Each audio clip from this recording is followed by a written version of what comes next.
morning, students, and welcome to Thursday, which is kind of like a Friday, but it's a Thursday, so it's a good excuse to be happy. We're going to run through today's video pretty quick. We got a similar routine and want to run through everything so you are all set heading into the weekend. But first, the joke of the day. What type of transportation do rabbits prefer?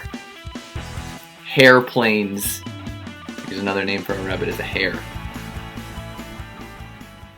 Alright, so MobyMax, 6th graders, today is the last day of our assignment, Parts of Speech Overview. So we are finishing up the Parts of Speech Overview assignment today. We are trying to make it through all of this, so all of these should be done today. We are distinguishing between parts of speech.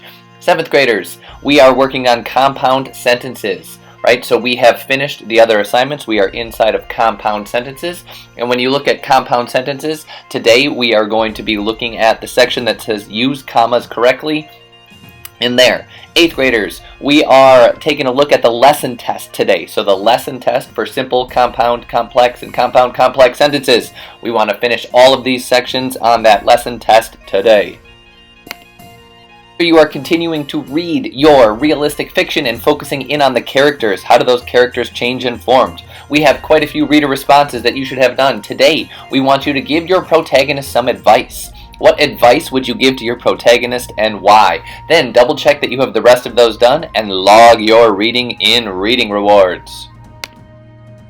Newsela, join codes. If you haven't joined the class yet, make sure you join the class. We're still missing a few of you. Reminder that our reading this week was about Billy Shakespeare. We were reading about him and how sonnets were being used with youth in prison to help them. If you did not read that article yesterday, please go into Newsela, click on your assignments, read the article, take the quiz, do the writing activity. Shakespeare.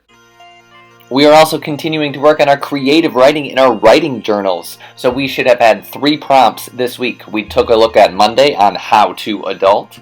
On Tuesday, we wrote about It's Alive. And then today, we are going to write about a time capsule. So if you haven't heard of a time capsule before, it's kind of like a buried treasure. So you create a buried treasure, put it in your backyard, generations in the future, open it up to learn about you and society today. What would you bury? What would that look like?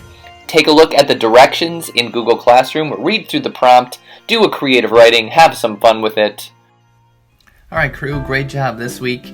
We got a pretty good routine going on. We're working on our MobyMax, we're working on our realistic fiction, we did a little Newsela, we did some creative writing. So keep up with that. Enjoy your nice long weekend here. The future is bright. You've got so much going on for you. Have a little fun, relax, and we'll see you next week.